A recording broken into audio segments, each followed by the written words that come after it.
So we have one last character for the Evocation Festival that dropped over here on the NA side of things, and it's one character that I think I might have treated a little too harshly. In fact, I probably should have done them second before doing Caster Shooten, because after going back and playing with this character and testing them out, they're honestly probably a little bit better than I was giving them credit for. Now, do keep in mind that the metric for how good these characters have to be is not all that high. Everyone knows that Kentucky Rider is going to be the best one to get and is going to be the most useful, that even some seasoned players are going to get some value out of. But when it came down to Caster Shooten and Samba Quetz, or Ruler Quetz, whatever you want to call her, I kind of just wrote her off completely because no battery on a Buster AoE serve, and it's like, alright, they're probably not going to be all that great, but they can actually be fairly decent if you don't, again, have a very well established box, because they technically have some pretty decent team utility with their first skill, their second skill, and the overcharge on their NP, and their damage isn't the worst. I mean, that is kind of to be said because they are a free NP5, so their damage is naturally going to look a little bit better than some other characters, but as we go through this video, I'm hoping that you'll also see that while this character might not be an A-tier goated free-to-play character, they might not be the F-tier garbage that you remember them being. Before we begin, if you enjoy these daily FGO videos, no matter how inane or unpopular the character is, I will always make sure that I cover them over here on the channel, so a like on the video and a subscribe to the channel would be greatly appreciated, as it's free and it helps support the daily FGO content that comes out every single day. With that little bit of a shilling at the very beginning of this video, because Lord knows we're going to need it on a character video that is not going to do super well, but hey, like I said, I want to make sure that all of my free-to-play players, or even new players, know what they're getting into, because this character is absolutely free with the Evocation Festival. And I will always be out here doing my job no matter how popular or good the character is, so I guess let's start diving into her kit, starting off with her hits. And you gotta remember, she came out around the time where we were in the quick meta with the original caster Scotty, which is why she is built a little wonkily with a double quick, double buster deck. It does kind of shut her out from some of those really good team comps that you can use with, you know, people like Merlin and Castoria, because only having one arts card doesn't mean it's impossible to refund NP with her, but you're not really going to be finding those arts cards for those massive refund turns like you would some other characters. But it does mean that she synergizes rather well, ironically enough, with Ruler Scotty. It's just the odd thing is that Ruler Scotty and Caster Scotty are only majorly buffing quick servants. I mean, they can make her do some buster crit damage, which I guess you could argue is the main thing you want to do. And then, I don't know, maybe you could do some hybrid Ruler Scotty and Merlin team strat. I mean, we're really grasping at straws with this one, but hey, at the very least, she does have some high NP refund, and she does have a 5-hit extra attack, which you can make the omnipotent extra attack because you do get all of those coins absolutely free just by logging in or playing events if you're watching this at a future date. And if you didn't know, the extra attack is a composite card that gen stars NP and does big boy damage, and like I said, you can raise that efficiency to your heart's desire because of those servant coins. A nice thing about this Samba Quetz over here is that if you're going to be bringing her to some boss fights, not only is she really tanky because she is a ruler, but she also does basically have a coin flip chance to ignore any debuffs coming her way, because she is rocking 46% debuff resistance from her Magic Resistance A+, and her Goddess Essence A, which can be kind of nice if you're not really packing guys that can help her take care of those. But moving into her real skills, we have her first skill, Sambista B, which I hope I'm pronouncing that correctly, or I'm going to get torn a new one in the comment section down below. But again, this one's actually not all that bad. It's a 20% attack buff for the entire party for 3 turns, and it generates 10 stars every turn for 3 turns on a 5-turn cooldown.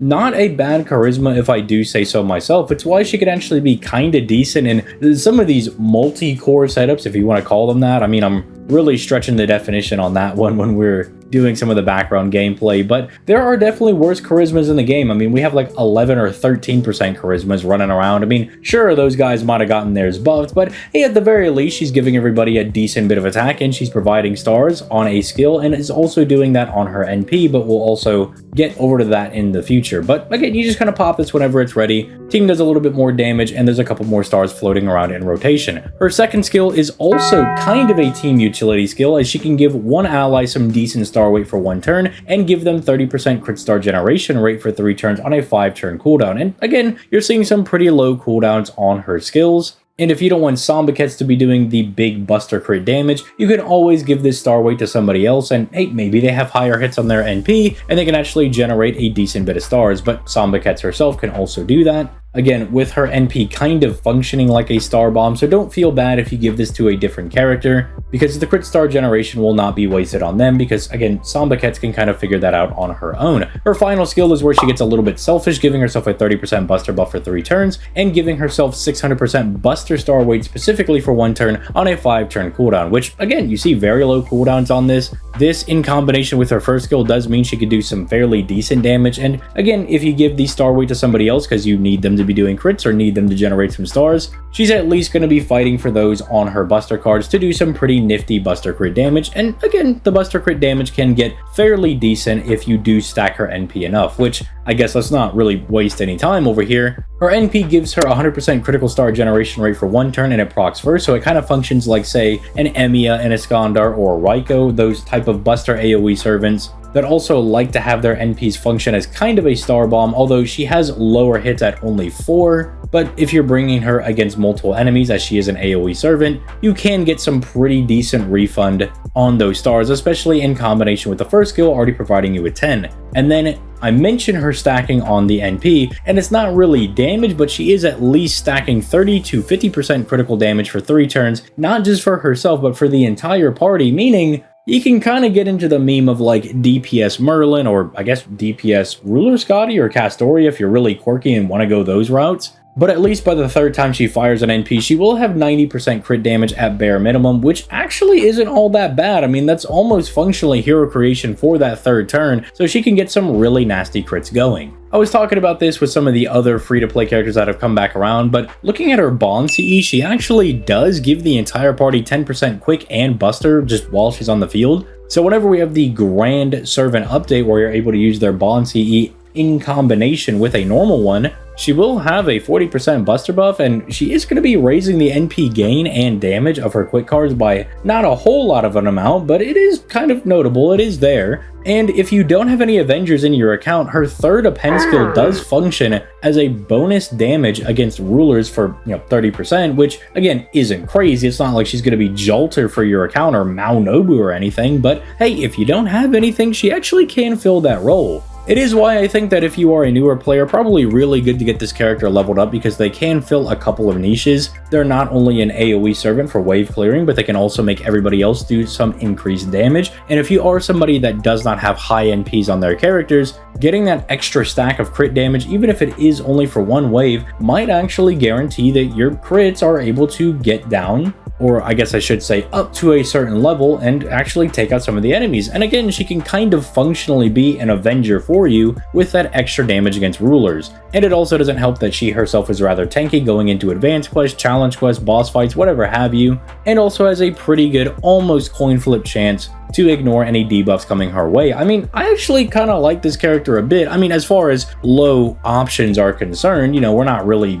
comparing her with some of the other buster AoE options that are way better. But if you're in a position where you don't have anybody better, or you just like Samba Quetz, she certainly could be worse. I mean, coming out of that Caster Shootin video, I was really disappointed with her, but hey, at the very least, for Samba Quetz's background gameplay, it's not like her damage is drastically dropping off because all of her buffs are only lasting for 1 turn. In fact, she's actually getting stronger as the fight goes on. So I don't have to give her a disrespectful title that says, well, this character exists, I suppose. I can say that Samba Quetz is actually a little bit better than I was anticipating, but don't expect her to be soloing any crazy bosses for you, or that you'll be using her after you build up your account a little bit, because you'll probably just pull a better buster AoE servant. But who knows, maybe you do just really like Quetz and you want to make her your grand ruler or whatever have you. And at least for that, I can say she is at least fine to use in that role. I mean, there's definitely better options and I'll advise you against it, but I guess it could be worse. So let me know in the comment section down below how you feel about Samba Quetz. Is this a character that you have some interesting stories about using? Maybe they were kind of an early account carry for you because she is a free NP5. I know I have that with Brave Liz, the Saber version, because I started my account, or I guess my second current main account, when that Halloween event was going live, and just her being a free NP5 did mean she was really good.